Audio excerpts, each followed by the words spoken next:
Hello and welcome to Low Budget Gaming and welcome to a quick thoughts video on Diablo 4. So I've completed the game, the campaign story, and I've also completed the battle pass, and I wanted to share my quick thoughts on this.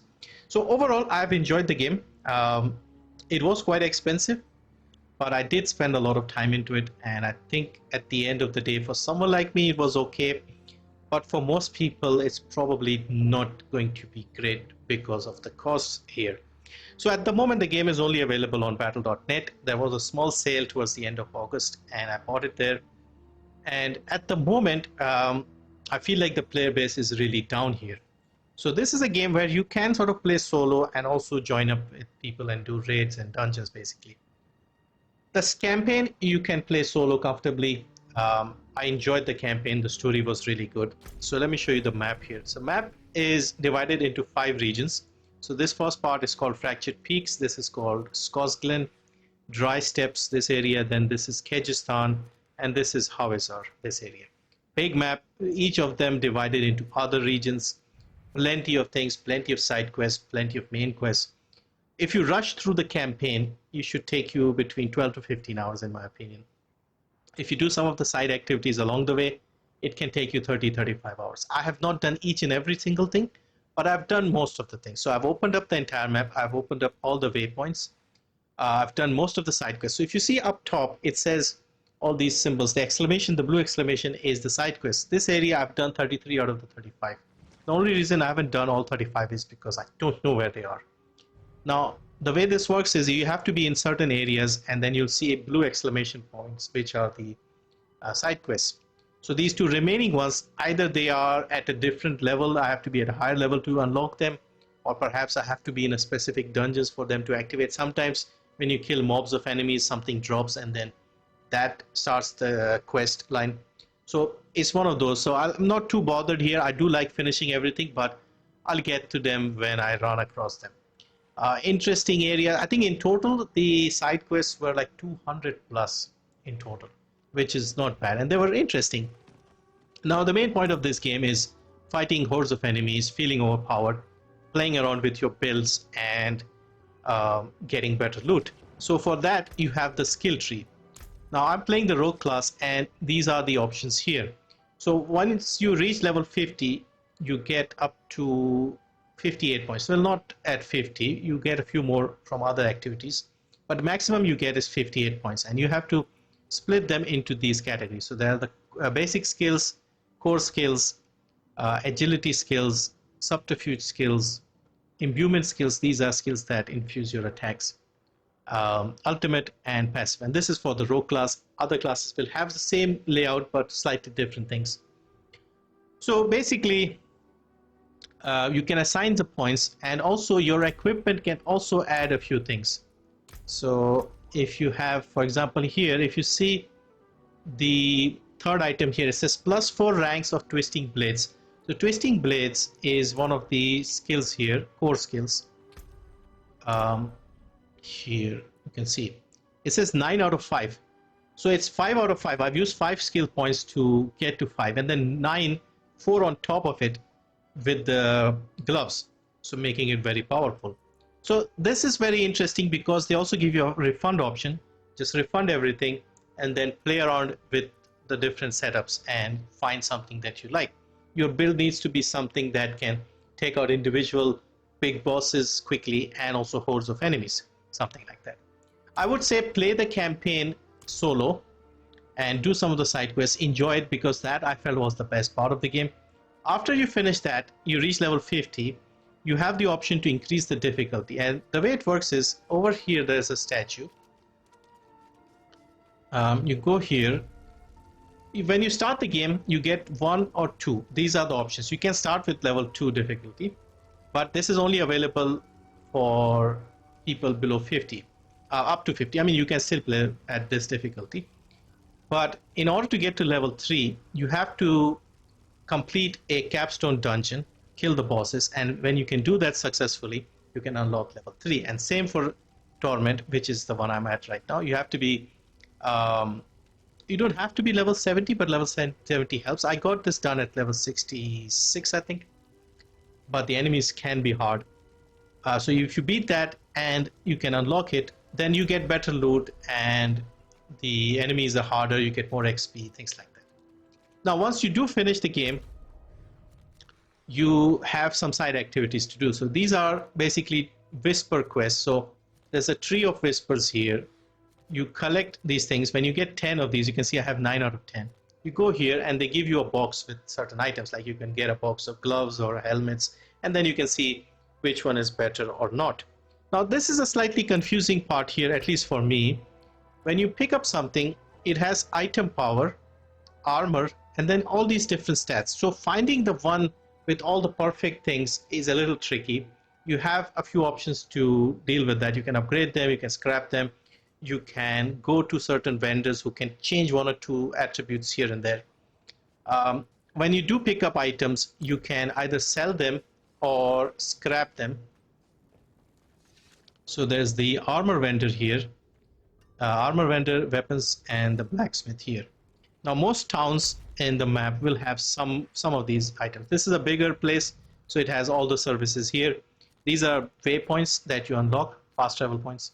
This one here, you can see, doesn't have as many, but it has the armor, the weapons guy, the stable, the blacksmith, healer, etc. These are the dungeons. It shows you the level, and if you clear, you get XP. These are the whisper quests, and the green ones here with the leaf, these are the seasonal dungeons. You get seasonal items here. This one here, this is the PvP mode. Now PvP mode, I feel like nobody's playing at the moment because I've tried this a few times and I've only run into about 3 other human people. The first guy, he was fighting a boss. I went in, he destroyed me. Then I came back and I destroyed him. He came back on the horse quickly and I destroyed him again, and then he never came back. That was my experience. At another time, same thing happened. A guy was there, I killed him once, he came back, killed him again, then he never showed up. It's kind of pointless, and at the moment I don't see a lot of people here. Now this could be because I got the game about 3 months after release, when the hype had died down, everybody had played the game, everybody had done everything. So it was a little quiet. So right now for me, I can just continue. I'm at level 70, by the way. So I'm at 70, I can go up to 100. And at 100, there is a very difficult dungeon here, this one, Echo of Hatred. So Lilith is like the main boss. You get like an echo of her, and you fight that. If I go now, I'll get one-shotted. I have tried that. If one shot, you are dead. So I have to really get better, more powerful, get more armor. Then maybe at level 80 or something, 90, might be able to deal with her, or just wait until I get to 100. So yeah, at the moment, if I'm honest, I don't really have too much motivation to continue playing this. Also, by the way, the season pass, I have completed that as well. This was fairly quick. Probably takes you 2 weeks at best, like even someone like me playing solo. If you are in a party with a couple of people, this will be even faster. So it's got the usual model like every other free-to-play game. You get some free items which are like cheap looking cosmetics. So this one here, so this is like a cheap t-shirt type thing that you'll get, a tunic. But if you pay, you get some fancy ones here like this. You can equip them from the wardrobe in the town here. There are 2 sets of these armors. So there's the cold iron here, and there's a more sort of similar, very similar looking in all honesty, but here. But it's got like more fire and smoke coming out of it. Fairly similar looking, but this is the theme of the season. The horse actually gets good armor, if I'm honest. So here, check this out. This is actually pretty cool. And you get a horse here, warded Mustang, and you get this. There's also another level 1, which is also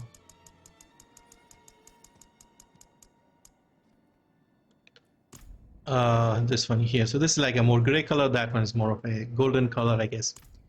Now, the other thing that they have done here, sneaky thing, is unlike other battle passes where you complete the battle pass, you get all the coins back, and then you can buy it again with the following season.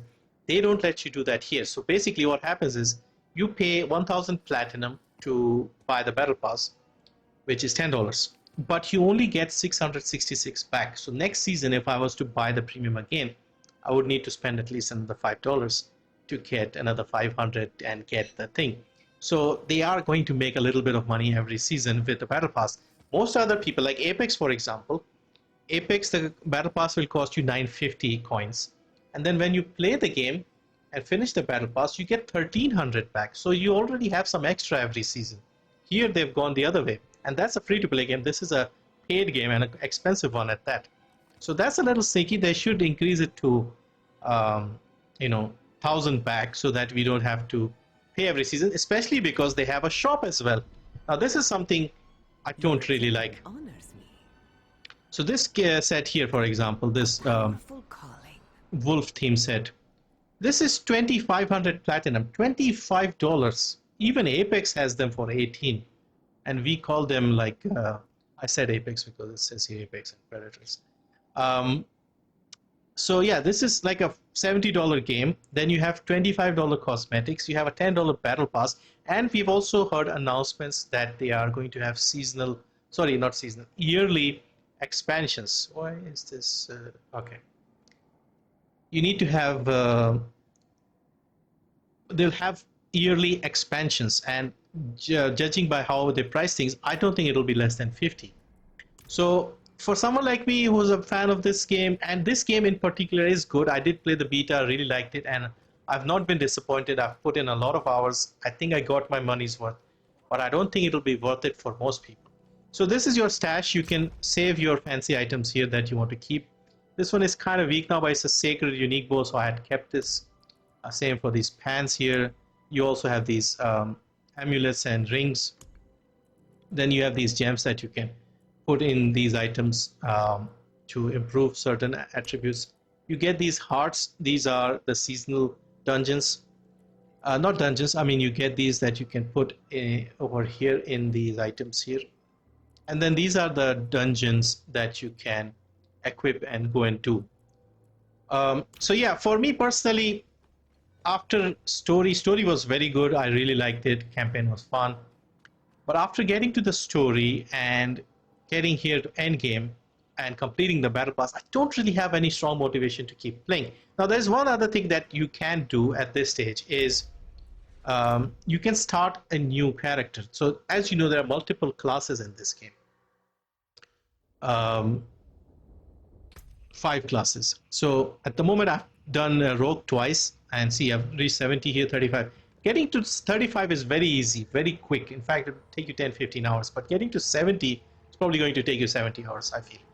So let's create a new character, and I show you some of the benefits you get after having already completed the campaign and doing things. So you have the barbarian, you have the necromancer, sorcerer, rogue of course, and druid.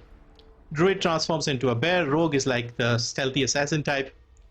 Sorcerer will use fire and ice magic. Necromancer, barbarian, etc. So let's say we go sorcerer. Guy just looks weird. Sorcerer, I think sorceress seems more sensible. So do we have a randomize option? No, I have a randomize option. So yeah, 4 faces, skin tones, eye color, hair. I don't know, this kind of looks okay. Facial hair in case of women is going to be just the eyebrows. Have something like this, I guess. Markings, makeup, and just... Now this is the part I wanted to show you. So if you've already completed the game, you have the option to skip the campaign and you can go straight into like the end game. A lot of things that you completed in your first go will be unlocked, like the map will be open, all the altars of Lilith that are like extra boosts that you get. You'll get some skill points already. And there's also the option of hardcore. Hardcore, if you die, that's it. Game over, they delete your character. So let's say we skip campaign and we start here. You get the option of going for the seasonal content or the eternal realm. Once the season is over, the seasonal characters do move to eternal. You just have the content from the season available to you. So let me just show you when we get there.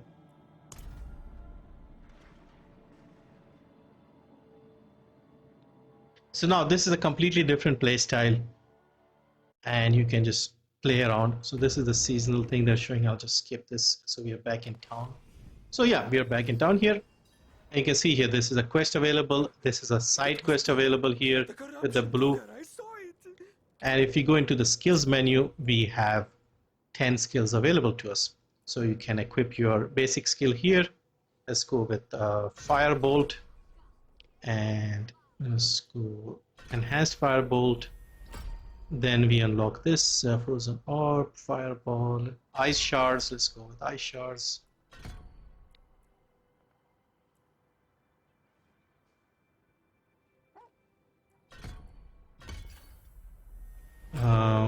Flame Shield, this is like your shield defensive abilities.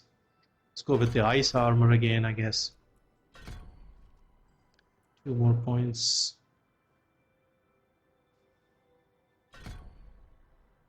And let's put one more into the Ice Shards. So yeah, we already start with 10 points. Unlike if you were starting the campaign, you'll start with nothing. Here you already get some items. And also, since I've already completed the battle pass, I can just go in and equip the cool looking armors. Now the good thing here is the ones that you are wearing right now, they don't have to look like that. So you can equip something else but make them look a certain way. For example, if I use the applied look, so this is the fancy one. So I'm applying the look of the seasonal battle pass one. So they don't have a glove or a helmet. Interesting. I did not realize that. Okay, so I've already equipped the level 100 or the premium battle pass outfit here at the start. And yeah, I can just go on and do the side quest. Now if I show you the map, the whole map is open. The waypoints are not unlocked, but the side quests I can do again. And also there are some rewards waiting for me. So if I go here, you can see here, I can claim this, I can claim this, claim here, claim here, claim here, claim here, claim here. So I'm already getting a bunch of skill points and things like that. Now the reason for that is if you completed something, like I did the whole thing with the rogue, you get some item XP that is for that character, and then the second level here, this is for all the characters, all your characters on your account. So you can see here, this is all available, and this is, I have to do this for this character. I may have picked up a few more points. Yeah, one more point here.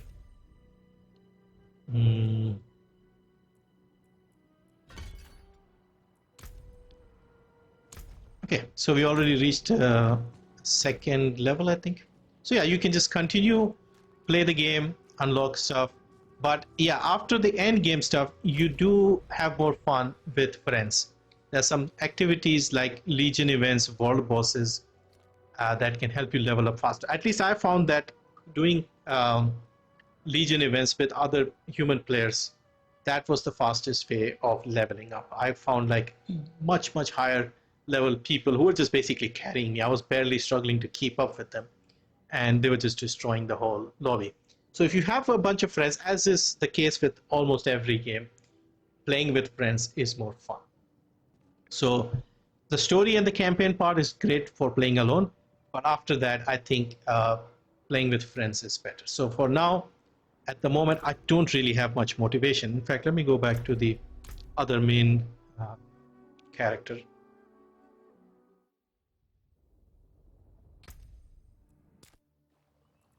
So here on this character, I'm at level 70, and I don't really have much else to do besides just doing the quest and getting to level 100 and beating Lilith in the level 100 dungeon. So playing alone, I don't really have too much motivation. In fact, I'm looking at other games, and I'm looking at season 2 now, because at this point, yeah, I've tried everything, I've had my fun, and I like I said, I got my money's worth. May not be the case for everyone, but I did enjoy the story and the side quests, and the general quality of the game is good. Cutscenes were good, story was again impressive. Graphically it looks good. This is on the ultra settings. I'm comfortably getting close to 60 FPS. I think averaging around 56. So that is pretty good for me, and I'm happy that even my older PC is running this game at good resolution. In fact, slight tweak or two and I think most people should be able to get 4K out of this without it being too demanding. So yeah, season 2 of this starts in October. I'll have a look. I already have some coins, as I said. If the battle pass is fun, I'll just continue grinding that and try to get all the items there. And then maybe every now and then when I have a little time, when I'm in the mood, I'll come back to this character and try to get to level 100 and just try and complete everything. So I have a few side quests remaining, a few areas I have to open up. If you see at the top, I've opened up all the waypoints. I've done the 3 strongholds in each area. I've done 33 of the 35 side quests, 76 areas discovered, 11 of 23 side dungeons. So there are plenty of dungeons I can still do, and 28 Lilith altars I've done in this area. So I can just do all of this here and keep doing the daily whispers, PvP stuff, hell tides, world bosses, legion events. So yeah, there is a little bit if you jump in and play a little bit, and if you're not bored with that. But someone like me, I do like a little bit more story towards to things to make it more fun. But yeah, in a nutshell, I think it's good. They are a little too greedy, I should say, with all the ways of making money. The shop is unnecessary in my opinion. I can let the battle pass slide because for someone like me, it gives an extra motivation to keep playing for at least a couple of weeks at least. But having the battle pass and the shop, and then having expansions, paid expansions every year or something, that feels a little too much. So hopefully they take the feedback from the different players.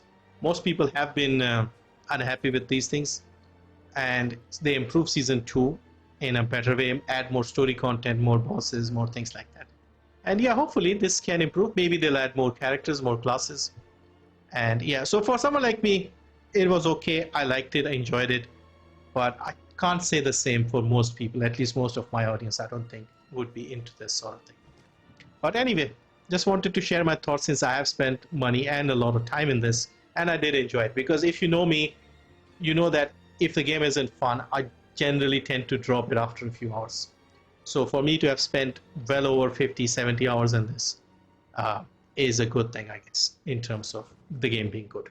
So anyway, hope you enjoyed this video. Thank you for watching, and see you next time.